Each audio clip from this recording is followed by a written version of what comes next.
क्या गुड कर इवनिंग रही सर। हैं? क्या पढ़ाई लिखाई किया है? क्या आपकी एजुकेशनल क्वालिफिकेशन है? कुछ बताएं। Okay sir. सर मेरा नाम मधु तिवारी है। मेरी स्कूलिंग जवाहर नवोदय विद्यालय बाराबंकी से हुई है। मेरा ग्रेजुएशन इसाबेला थोबन कॉलेज से हुआ है। उसके बाद 2 साल का सर्टिफिकेट कोर्स किया है, basic training certificate from district institute of education and training. और 2018 में ज्वाइन किया है असिस्टेंट टीचर की पोस्ट पे बहराइच डिस्ट्रिक्ट में। ये इसाबेला थॉबर्न कौन थी? सर ये एक अमेरिकन मिशनरी थी, एक जो इंडिया में मिशनरी के अंतर्गत भारत आई थी।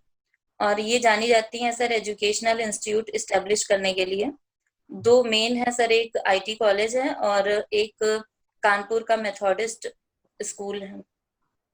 ये आईटी कॉलेज जिसमें आपने पढ़ाई की है, ये किस तरीके का शैक्षणिक संस्थान है? ये सर ये एक माइनॉरिटी इंस्टीट्यूशन है, स्टेट गवर्नमेंट में जो रजिस्टर। माइनॉरिटी इंस्टीट्यूशन किसे कहते हैं? कॉन्स्टिट्यूशन में इसके लिए कहां पर प्रावधान है? ये sir article 30 minority educational institute करने के लिए राइट्स देता है। सर माइनॉरिटी इंस्टीट्यूट वो होते हैं जो माइनॉरिटी सेक्शन के वेलफेयर के लिए संविधान में जिसको जगह दी गई है, सर इनका एडमिनिस्ट्रेशन और इनके rule regulation sir minority section जो स्कूल के ओनर होते हैं वो खुद डिसाइड करते हैं। तो आपने अपना टीचिंग असाइनमेंट का काम शुरू कर दिया है? ये सर असिस्टेंट टीचर की पोस्ट पे है 2018 से। अच्छा, किस विद्यालय में पढ़ा रही हैं? कहाँ पर है? Sir primary school of Firozpur, Kaisarganj, Bahraich. तो प्राइमरी स्कूल में पढ़ाने की बड़ी चुनौतियां और समस्याएं हैं। ड्रॉप आउट रेट ज्यादा है, सरकार के प्रयास के बावजूद पढ़ाई की गुणवत्ता का स्तर नहीं बढ़ रहा है। प्रथम और असर, ये तमाम एनजीओ की रिपोर्ट बताती है कि कक्षा 6 के बच्चे 2 की किताबें नहीं पढ़ पा रहे हैं। अब आपको काम करते हुए बतौर शिक्षिका 2 वर्ष का लगभग समय हो रहा है। क्यों ये यस समस्या सर। है और कैसे इन्हें सुधारा जा सकता है? यस सर ये समस्याएं हैं जो कई स्तर पे हम जिनको विभाजित कर सकते हैं। सर समस्याओं में कारण सर पहला है कि जो लर्निंग आउटकम है वो क्वालिटेटिव नहीं है। और सर उसके अलावा इंफ्रास्ट्रक्चर की भी कुछ कमियां हैं, टीचर की वैकेंसी और प्रिंसिपल की वैकेंसी, ये सब मेजर कमियां हैं। सर इनको सुधारने के जो गवर्नमेंट प्रयास हैं वो दो मेजर पे अभी त्वरित रूप से चल रहे हैं। एक तो सर गवर्नमेंट टीचर रिसोर्स पे ज्यादा फोकस कर रही है, उनकी ट्रेनिंग और उनकी ई ट्रेनिंग, उनके अटेंडेंस, उनकी सिक्योरिटी और उनकी जॉब, इस पे फोकस कर रही है। उसके अलावा सर इंफ्रास्ट्रक्चर पे गवर्नमेंट फोकस कर रही है। कायाकल्प योजना के तहत सर लोकल गवर्नमेंट से हेल्प लेती है। और सर कंपोजिट ग्रांट हर स्कूल को दी जा रही है इंफ्रास्ट्रक्चर डेवलपमेंट के लिए। शिक्षा विभाग के जो अधिकारी हैं, डीआईओएस, बीएसए और दूसरे, बड़ी शिकायतें और समाचार पत्रों में पढ़ने सुनने को मिलता है कि प्राथमिक शिक्षकों का ये शोषण करते हैं, ट्रांसफर पोस्टिंग में ये इनकी मनमर्जी चलती है। आप सहमत हैं इस बात से? आ, ये सर ये समस्याएं विभाग में अभी हैं, जिनको एलिमिनेट करने के लिए गवर्नमेंट ने अभी एक नया स्टेप लिया है मानव संपदा के रूप में। लेकिन सर अभी भी कुछ लूप होल्स छूट गए हैं, तो उन पे काम होना बाकी है। आपने मानव संपदा की बात कही। प्रदेश सरकार ने मानव संपदा के डिजिटलीकरण के लिए एक पोर्टल जारी किया है। वो यस पोर्टल सर। कौन सा है और क्या उसकी विशेषता है? सर एक मानव संपदा पोर्टल है जिसमें सभी शासन के अंतर्गत काम करने वाले सभी वर्कर, जिसमें शिक्षक, डॉक्टर और अन्य व्यवसाय के लोग हैं, जिनके एकेडमिक का पूरा, उनकी जॉब प्रोफाइल और उनके बारे में पूरी सूचनाएं, उनके सर्विस की सूचनाएं, उनकी सर्विस बुक सभी उस पोर्टल पे मौजूद रहेंगी, जिससे सर इजी असेस हो सके डिपार्टमेंट का भी और एम्प्लॉयज का भी।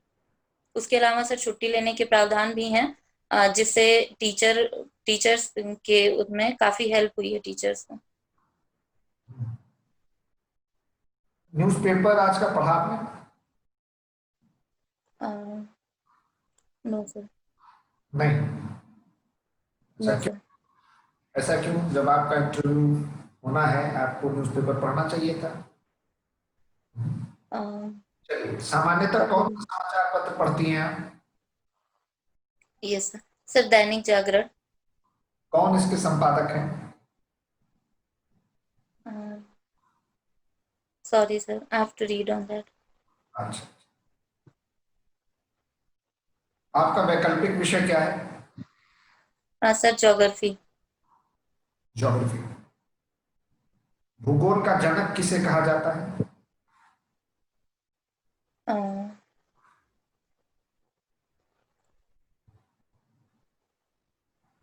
Sorry sir, I can't recall it. अच्छा, भूगोल का विद्यार्थी होने के नाते आप मुझे बताएं कि नेपाल और चीन की सीमा रेखा भारत के किन राज्यों से मिली हुई है? नेपाल और चीन, केवल इन्हीं दो देशों के बारे में। Okay sir. सर नेपाल की सीमा रेखा भारत के उत्तराखंड, उत्तर प्रदेश, बिहार और सिक्किम से जुड़ी हुई है, और थोड़ा एरिया सर वेस्ट बंगाल से भी टच होता है। सर चीन की सीमा रेखा को हम 3 भागों में बांटते हैं। सर वेस्टर्न एरिया में उनकी चीन की सीमा रेखा भारत के जम्मू कश्मीर, उत्तराखंड से जुड़ी हुई है और हिमाचल प्रदेश से, और सर मिडिल पे सिक्किम से जुड़ी हुई है, और sir eastern sector sorry sir western area में जम्मू कश्मीर से जुड़ी हुई है, और ईस्टर्न एरिया में अरुणाचल प्रदेश और सिक्किम से। सेंट्रल में? सर सेंट्रल में उत्तराखंड से जुड़ी हुई है, जो मोर और लेस पीसफुल बाउंड्री है। तो ये मैकमोहन लाइन और एलएसी में कोई अंतर है? और यस सर। मैकमोहन लाइन कहाँ है और एलएसी कहाँ है? Yes sir. Sir McMahon line India और जब ब्रिटिश गवर्नमेंट इंडिया में थी तो ब्रिटिश गवर्नमेंट और तिब्बत के बीच में जो लाइन खींची गई वो मैकमोहन लाइन है। सर क्योंकि तिब्बत को चाइना द्वारा एक्वायर कर लिया गया, तो अब इंडिया और चाइना के बीच की जो लेजिटमेट बाउंड्री है वो मैकमोहन लाइन है। लेकिन सर चाइना के द्वारा इंटरवेंशन करके कुछ वेस्टर्न एरिया चाइना ने इंडिया का ऑक्युपाई कर लिया है, जिसको अक्साई चीन कहते हैं। उसकी बाउंड्री जो सीमा रेखा लगाती है वो सर अभी डेजिग्नेटेड नहीं है। भारत सरकार ने अभी उसको अप्रूवल नहीं दिया है। उस लाइन को लाइन ऑफ एक्चुअल कंट्रोल कहता है। अभी प्रदेश सरकार ने बीसी सखी नाम की एक, जानती हैं इसके बारे में? No sir, sorry sir. ठीक बात, over to the next one. Yes. आज आपने अखबार नहीं पढ़ा या अखबार पढ़ने का रूटीन नहीं है? नहीं सर। Yes sir. अखबार पढ़ती हैं? Yes sir. Vande Bharat mission इसी दौरान कोरोना काल में भारत सरकार ने शुरू किया, इसका क्या संदर्भ और reference? Sir Vande Bharat mission Bharat सरकार ने भारत के जो निवासी दूसरे देशों में रहते थे एम्प्लॉयमेंट के लिए, उनको वापस लाने का मिशन है कोरोना के दौरान। सर ये दो। Yes sir. हाँ ठीक है, बताएं कब शुरू किया इसे? भारत सरकार ने शुरू किया और कैसे, किस माध्यम से उन्हें लाने का प्रयास किया गया? Yes sir. Sir mostly sir उन्हें एयरलाइन से लाया गया है, और जो कुछ आसपास के लोग हैं सर, आसपास की जो कुछ आइलैंड कंट्रीज हैं उनको सर शिप से भी लाया गया है उन लोगों को। सर एग्जैक्ट डेट याद नहीं है, जिस दिन स्टार्ट हुआ। 5 मई 2020 को इसे क्रियान्वित किया गया था, भारत सरकार ने किया। कुछ समय पहले आप पॉजिटिव रही है। भारतमाला परियोजना शुरू हुई थी जब आप नौकरी में आई। भारतमाला परियोजना के बारे में कुछ बताएंगी? ये सर ये भारत सरकार की महत्वाकांक्षी परियोजना है, जिसके तहत भारत ने अपने सर जो नॉन कोस्टल एरियाज हैं उनके बॉर्डर को कनेक्ट करने के लिए, उसमें इंफ्रास्ट्रक्चर बूस्ट करने के लिए ये परियोजना चलाई गई थी, जो गुजरात से जो है जो वेस्ट साइड में गुजरात से और नॉर्दर्न इंडिया को कनेक्ट करती है ईस्ट इंडिया तक। चलिए, 5.5 लाख करोड़ के आसपास का, लाख करोड़ रुपए के आसपास का प्रोजेक्ट था और 34,800 किलोमीटर सड़क निर्माण का लक्ष्य था। Okay sir. इस बीच में आते हैं इंडो चाइना के बीच जो रिश्ते तल्ख हुए गलवान घाटी में, तो दोनों के बीच एक झड़प हुई और भारत के उसमें सैनिक शहीद हुए। ये घटना कब की है?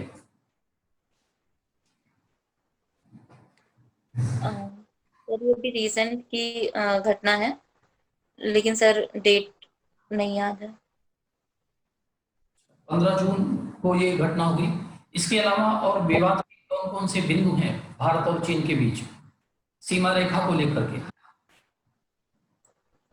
ये सर अक्साई चीन पे सर अभी तुरंत के विवाद के या फिर अभी तात्कालिक जो मुद्दा उठा है ओके वो चाइना रिलेशनशिप के संदर्भ में। ओके सर पोंगसो लेक पे विवाद था, उसकी जो 5 फिंगर एंड 8 फिंगर पे मेजर सर कंसर्न था। उसके अलावा सर गलवान घाटी में जो है फेस ऑफ हो रहा था, और सर उसके अलावा सिक्किम के नाथुला सेक्टर में भी थोड़ी बहुत तल्खी देखी गई इंडिया चाइना रिश्तों में। चीफ ऑफ डिफेंस स्टाफ की नियुक्ति हुई इस बीच, कौन है भारत के? सर पहले चीफ ऑफ डिफेंस स्टाफ को 2019 में सर विपिन रावत सर हैं पहले।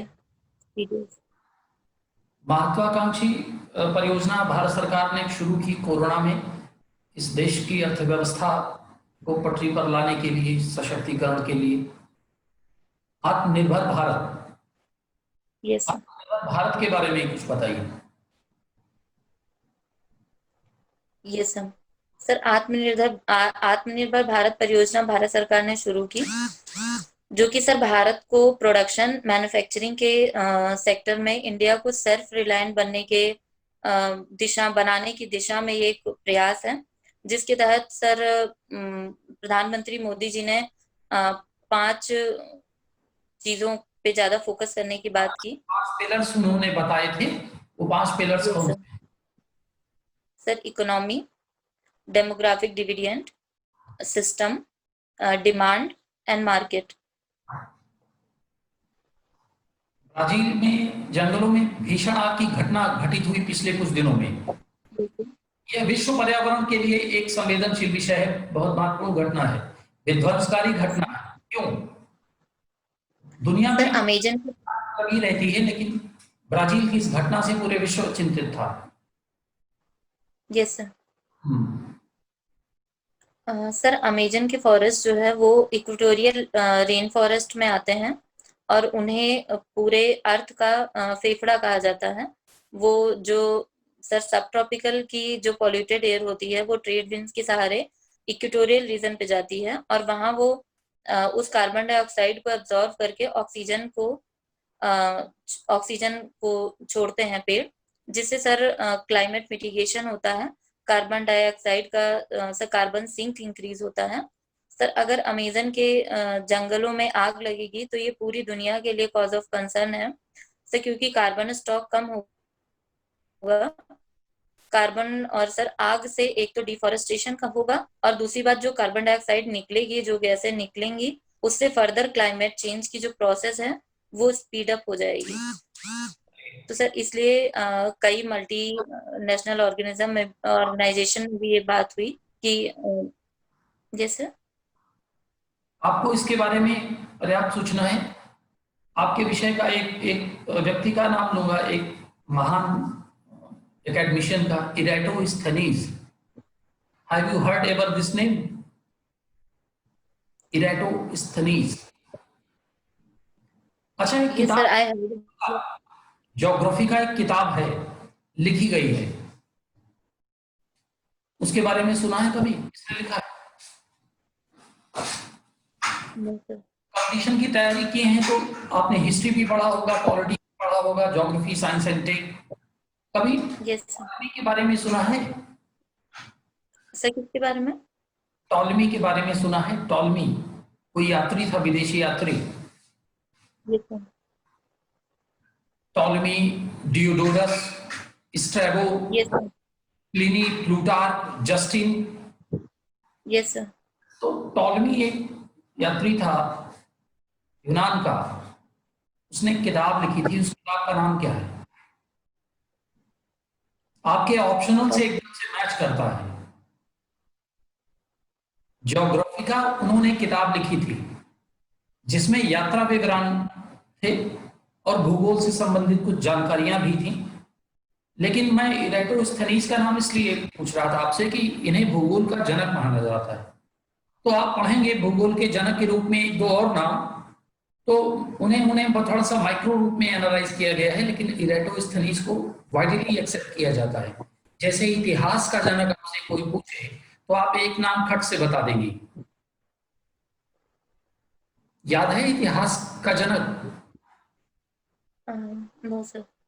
हेरोडोटस। एक जीएस की क्लास, जी की क्लास का बच्चा जानता है। ये कैसे आपसे इंफॉर्मेशन छूट गई? आपका ऑप्शनल है कम से कम इस बारे में। मास्टर डिग्री आपने ज्योग्राफी से की है, जिस इंस्टीट्यूशन से की है उसका ध्येय वाक्य क्या है? सर मास्टर डिग्री नहीं है, केवल ग्रेजुएशन है। अच्छा, आपने आईटी कॉलेज का नाम लिया, आईटी कॉलेज का ध्येय वाक्य क्या Yes, है? sir. Motto. Sir, we receive. Yes, sir. Sir, we receive to give. Okay, thank you ma'am. अब आपसे Thank you, कुछ sir. सवाल जवाब करेंगे। Yes, ma'am. Evening Madhu. Good evening. Mid day meal योजना के बारे में कुछ इसकी 3 मेरिट्स और डिमेरिट्स के बारे में बताएं। Okay ma'am. Ma'am mid day meal एक स्कीम है जिसके तहत हम प्राइमरी बच्चों को 400 ग्राम कैलोरी पर डे और अपर प्राइमरी बच्चों को 750 ग्राम पर डे कैलोरी और 12 ग्राम पर डे और 20 ग्राम पर डे प्रोटीन प्रोवाइड करते हैं। तो मैम इसकी 3 मेरिट्स हैं कि इससे बच्चों का माल न्यूट्रिशन कम होता है, उनकी स्कूल में रेगुलरिटी बढ़ती है और वो हेल्थ और न्यूट्रिशन के लिए अवेयर होते हैं। और मैम इसकी 3 डीमेरिट्स हैं कि इसमें लीकेजेस बहुत ज़्यादा हैं, सैनिटाइजेशन और हाइजीन का कम ध्यान रखा जाता है और मैम प्रॉपर मैनेजमेंट इसका थोड़ा डिफिकल्ट हो जाता है। वेरी गुड मधु। अभी आपने सैनिटाइजेशन की बात की और कोरोना के इस दौर में सैनिटाइजेशन बहुत इम्पोर्टेंट हो चुका है। तो आप मुझे थोड़ा सा ये बताएं कि कोरोना में ये हर्ड इम्यूनिटी का क्या रोल है? Okay ma'am. Ma'am hard immunity एक इम्यूनिटी का कॉन्सेप्ट है जिसमें ये माना जाता है कि अगर एक ग्रुप में मैक्सिमम लोग किसी भी बीमारी से इन्फेक्ट होके सही हो चुके हैं तो उनके अंदर जो मेमोरी डेवलप हो गई है उस वायरस से या उस बीमारी से लड़ने के लिए, तो जो बचे हुए ग्रुप के लोग हैं वो फर्दर इन्फेक्ट नहीं होते हैं क्योंकि चैन जो इन्फेक्शन की है वो ब्रेक हो जाती है। तो मैम जैसे कोरोना में कुछ जैसे फेमसली मैम यूके ने इस कॉन्सेप्ट को एक्सेप्ट किया था, लेकिन मैम फैटेलिटी रेट ज्यादा होती है, इसलिए इस समय सोसाइटी में एक्सेप्ट करना थोड़ा डिफिकल्ट है। Okay, very good. अच्छा, ये कम्युनिटी ट्रांसमिशन क्या है फिर? Yes ma'am.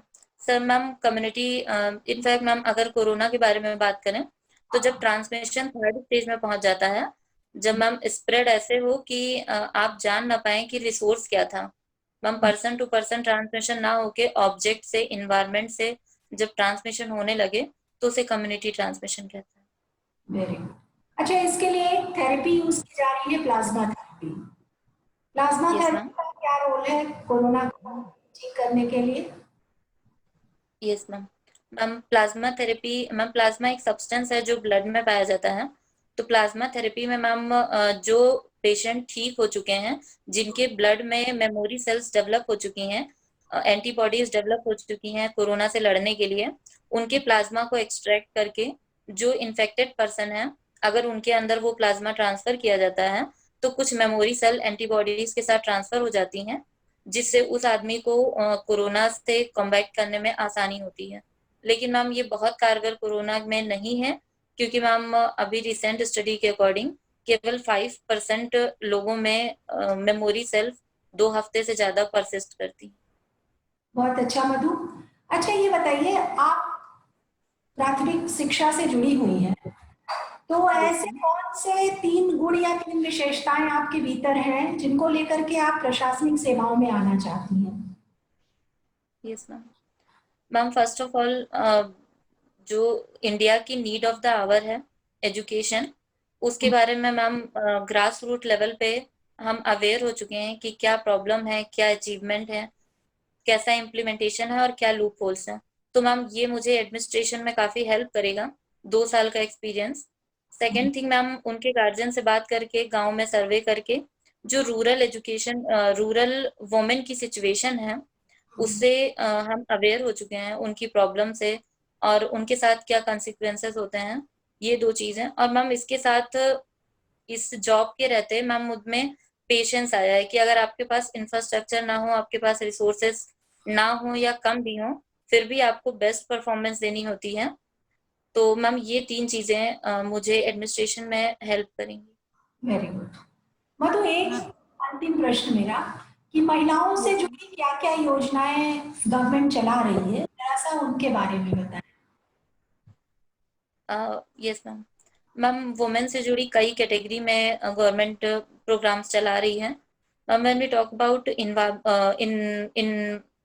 when we talk about first nutrition, then ma'am adolescence girls scheme and PDS system and ICDS, जिसमें प्रेग्नेंट और एडोलेसेंस गर्ल को मैम विप्स योजना के अंतर्गत आयरन टेबलेट वगैरह दी जाती हैं।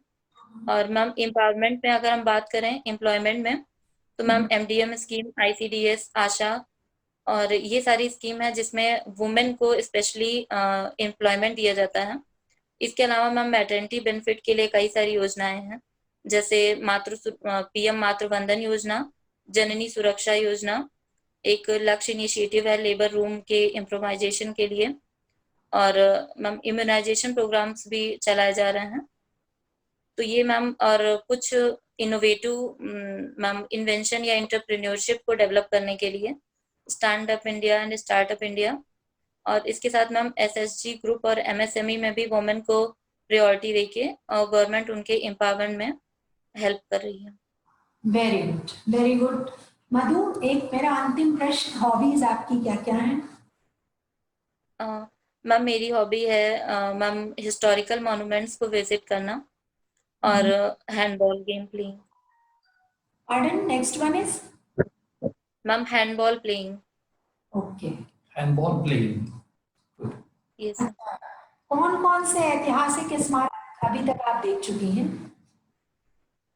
मैम लखनऊ के विजिट किए हैं जी। मैम, बड़ा इमामबाड़ा, छोटा इमामबाड़ा, रूमी गेट और मैम घंटाघर।